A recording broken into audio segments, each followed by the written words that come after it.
I'm Lynn. I'm Amanda. And this is the Pursuit of Badasserie, the podcast. We're cutting through the fluff and cracking open what it really takes to build a business and life that you actually want. No gurus, no gatekeeping, just real talk, big action, and the badass energy you need to scale and slay. Some episodes, it's just us. And sometimes we bring on powerful guests with stories that'll hit home. Either way, this is not about playing small. It's about going all in. Let's get after it. Hey, I'm Lynn.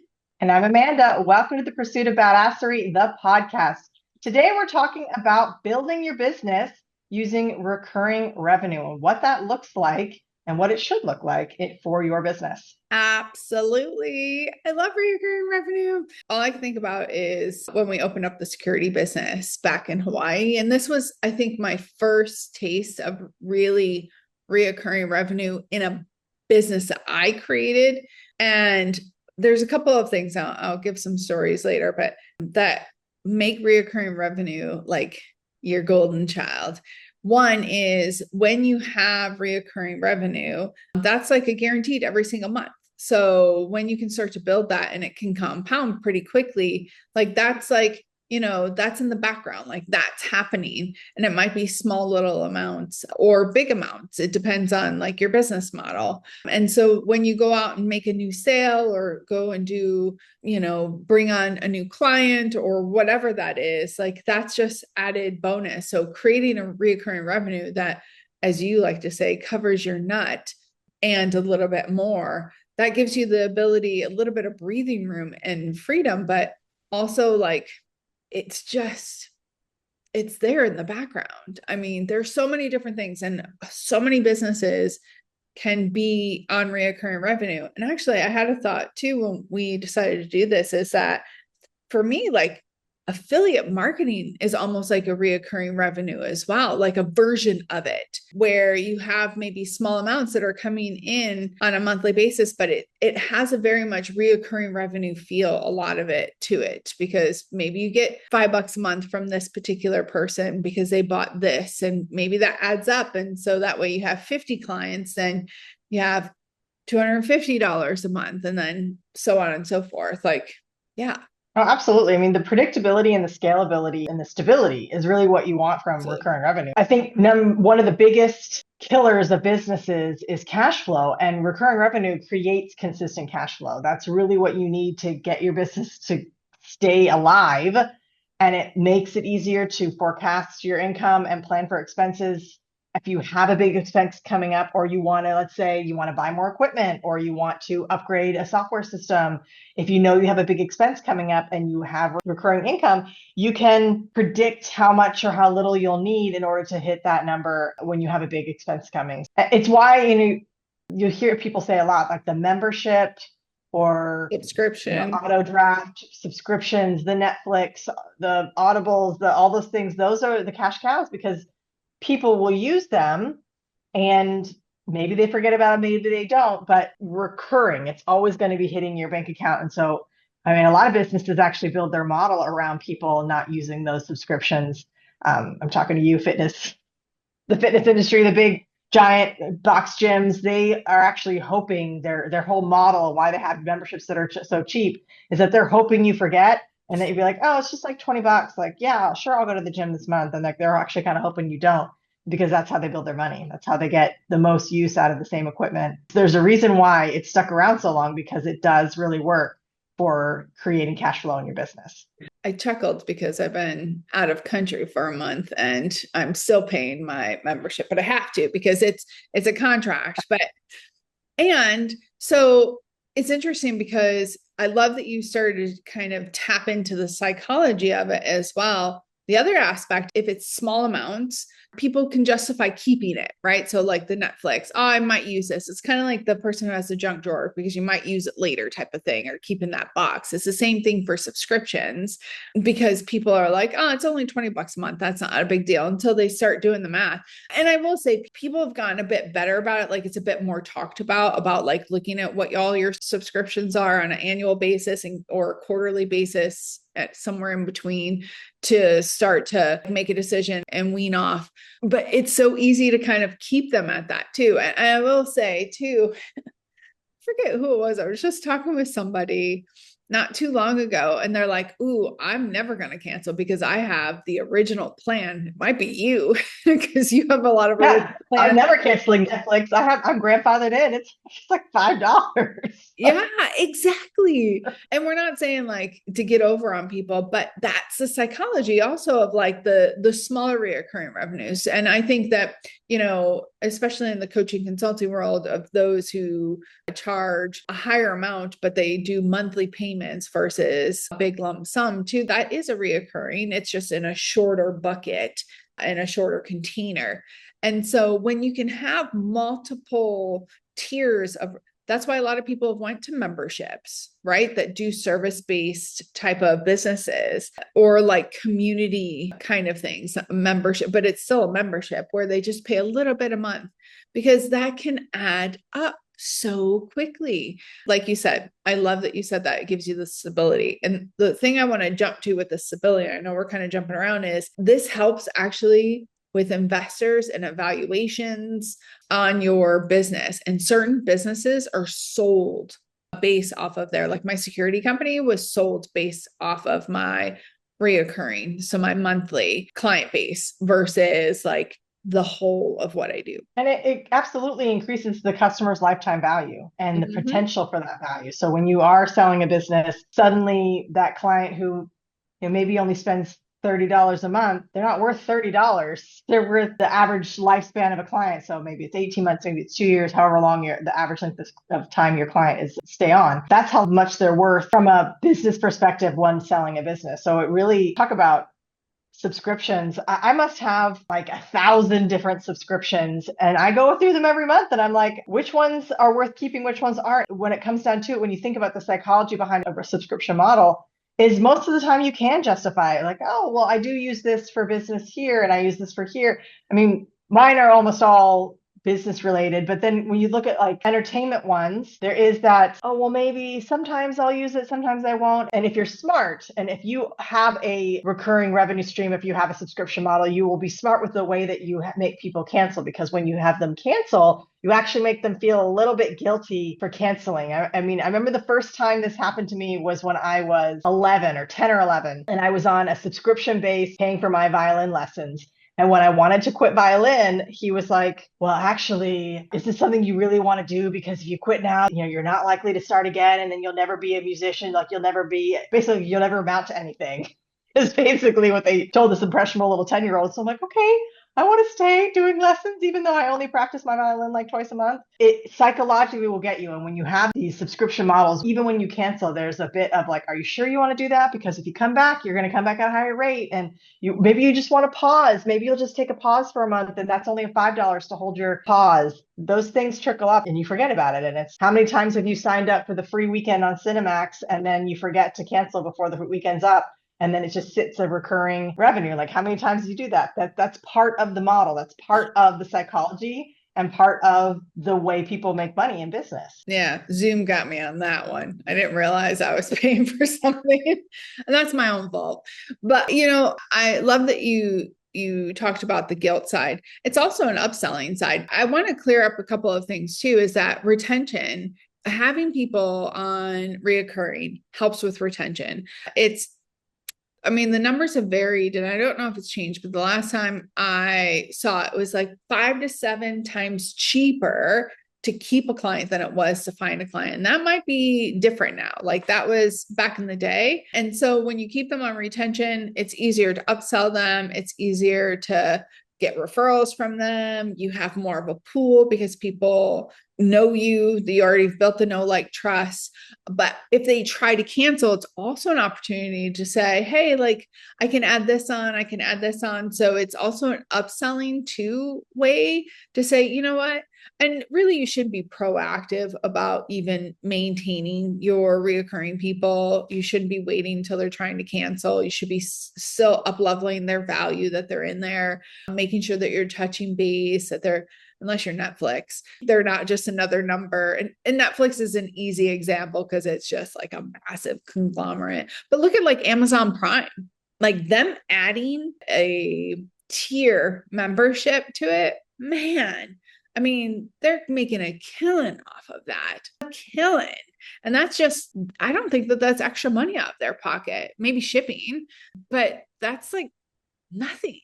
It's wild. It's wild. No, absolutely. And so when we talk about why your business needs a recurring revenue stream, this is why, because even a small amount of money can trickle down in a lot of ways. So one thing I just want to challenge every business owner in your business, where can you add a recurring revenue stream? It doesn't have to be $10,000 a month, or it could be $299, it could be $199. And this is where you'll see a lot of people starting to do like Instagram memberships or like subscribing to their YouTube channel and like have the paid tier, because that paid tier, even if it's only $1.99, even if it's your OnlyFans, it's $1.99. Not that I'm condoning that, but anyway, even if it's a small amount, it adds up the way it adds up. So where can you add a recurring revenue stream to your existing business? Because I can't think of a single business that doesn't have an avenue to add that in somewhere. Yeah. Now, I mean, this is where the audit comes in. I agree. And, you know, I can hear people's rebuttals, like a grocery store. Yeah, a grocery store can have a reoccurring. You can have a top tier membership where you pay maybe even one time. You obviously want to make it in reoccurring. Maybe it's one time a year to keep it. That's what Amazon is, but you Barnes and Noble does the same thing. It's one time to become, it's $20 to become a member, and you get a cookie on your birthday or whatever. Yeah. Yeah, exactly. Or you're in the know of the exclusivity of different things, or you're a more preferred client, so you get better parking or whatever. Like there can be so many different things that you can offer, or maybe they get a set of coupons that the others don't get. Or, you know, I don't know if people actually use coupons anymore, but maybe it's already on their card that they get a special percentage on top of, another 2% off of, because that's the whole thing is like you said earlier, a lot of times people forget to use it. Well, Sephora is a free membership, but like if you're traveling around, like I can't use it.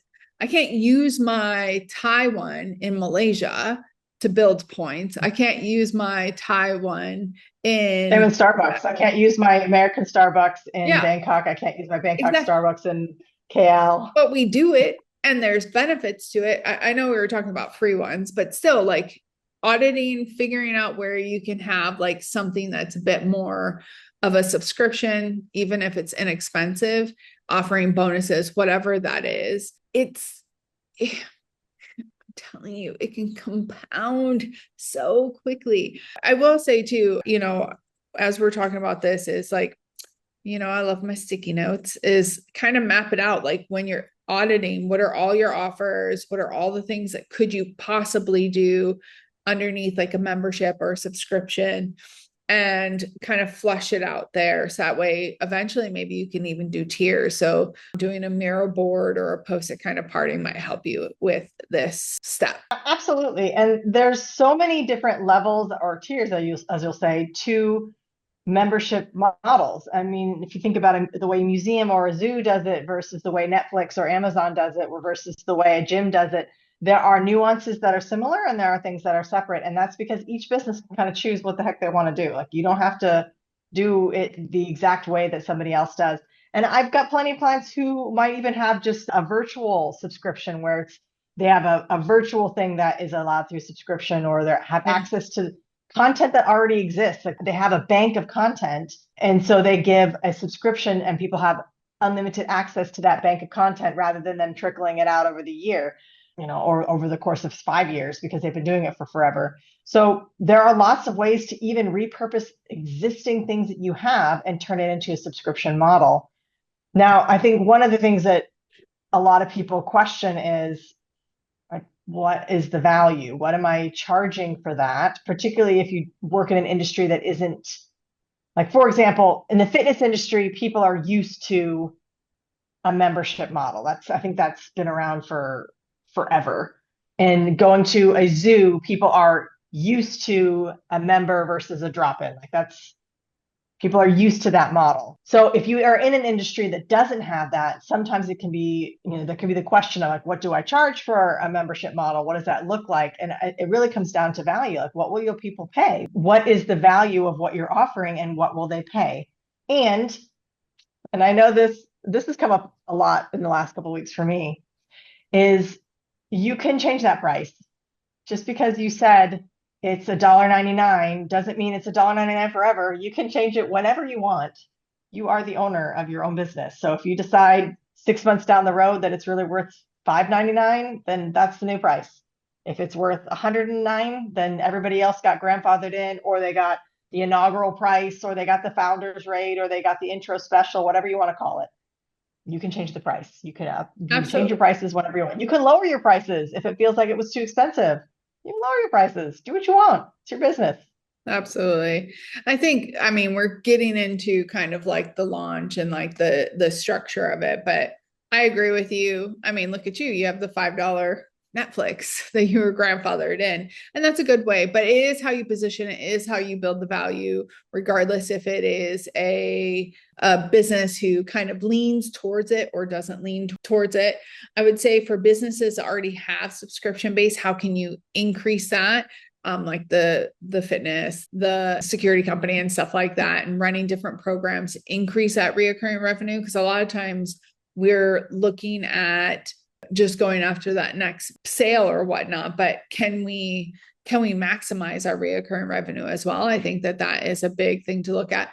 And it's funny because as you were talking, I was thinking of, I love cooking shows. And there's this chick on YouTube that I follow that does like cake things. Like it's a baking, but she's mostly into cakes and stuff. And she recently started her subscription, and it's not much, but it's all like behind the scenes and like some extra recipes and like more of the content. So you don't actually, like you said, have to invest a lot. Like you don't have to be out of money. It could also be like, pay a bit of a subscription and I'm bringing different opportunities to you. So even like a grocery store, like you'll get discounts at this store, this store, this store, because you are subscribed here. So partnering with other people in the industry or outside of the industry to add value to that subscription base. So there's so many different ways that you can go about it. That's not taking money out of your pocket. That's adding money.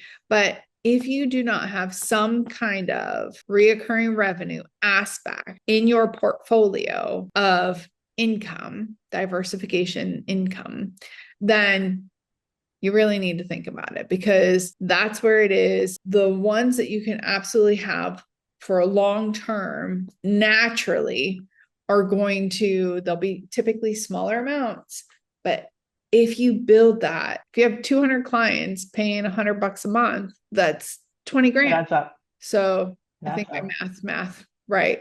And I was like, oh, don't make me do math, Lynn. I know. Anyway, look at your business model. And if you already have reoccurring revenue, are you continuing to build value?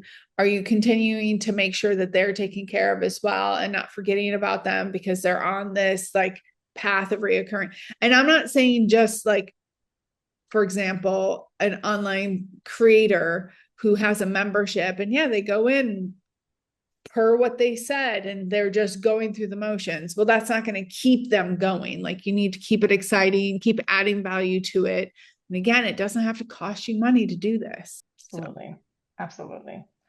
But it does require you to sit down and do some CEO work and figure out what that's going to look like for your business. And the other caution I will give you around price is don't undersell if you have hard expenses. So I see a lot of people who they have the mindset, oh, well, if I get 100 people or 200 people paying $100 or $10 or whatever, it'll add up and it'll be great. But if you have hard costs and you're hoping that 20,000 people sign up for $1, you might need to rethink how you do your subscription model as well. So don't be afraid to charge, just like don't be afraid to charge more later. I mean, you can make adjustments, but don't price yourself out of business. I've seen that happen a couple of times as well, where it's like, great, where everybody's on subscription and doesn't matter how many people I add at this price, I'll never make my nut unless I have, 50,000 people in my program. So what's your capacity? What do you need to charge? What are your hard costs? but where can you add recurring revenue? And ideally, no matter what business you have more than one revenue stream. And we've talked about that a lot, but recurring revenue shouldn't be the only revenue. I mean, I can see where it would be in a couple of different businesses, but even still, they have multiple tiers and they have different ways to do things. So again, you're not Netflix. Well, that's diversification of revenue. And I don't know if we did a podcast fully on that. I can't remember. If not, we'll do. Yeah. Don't worry. If we haven't, we'll do one. But regardless, think about your pricing, be strategic about it. No matter what decisions you make, they have to be strategic if you want long-term success. Absolutely. So we want to hear, do you have a reoccurring revenue model already built into your business? And what does that look like? Go ahead and leave us in the comments below. Share with us your questions. If there's a topic that you want to hear, by the way, just let us know as well. DM us or put it in the comments and share this with somebody that you know that maybe they need to add a reoccurring, or not maybe, but they do need to add or up-level their reoccurring revenue model within their business. And whether you are listening to us on Spotify, Apple, or wherever, or if you are watching us on YouTube, make sure you are liking and subscribing so you get all the information first. Absolutely. Till next time, get after it. Thanks for tuning in. But remember, listening is not doing. Take what you heard today and move. Share the episode, leave us a review, and tag us when you take action. Head over to the pursuitofbadasserie.com and see how we're helping entrepreneurs get results without the fluff. Until next time, let's get after it.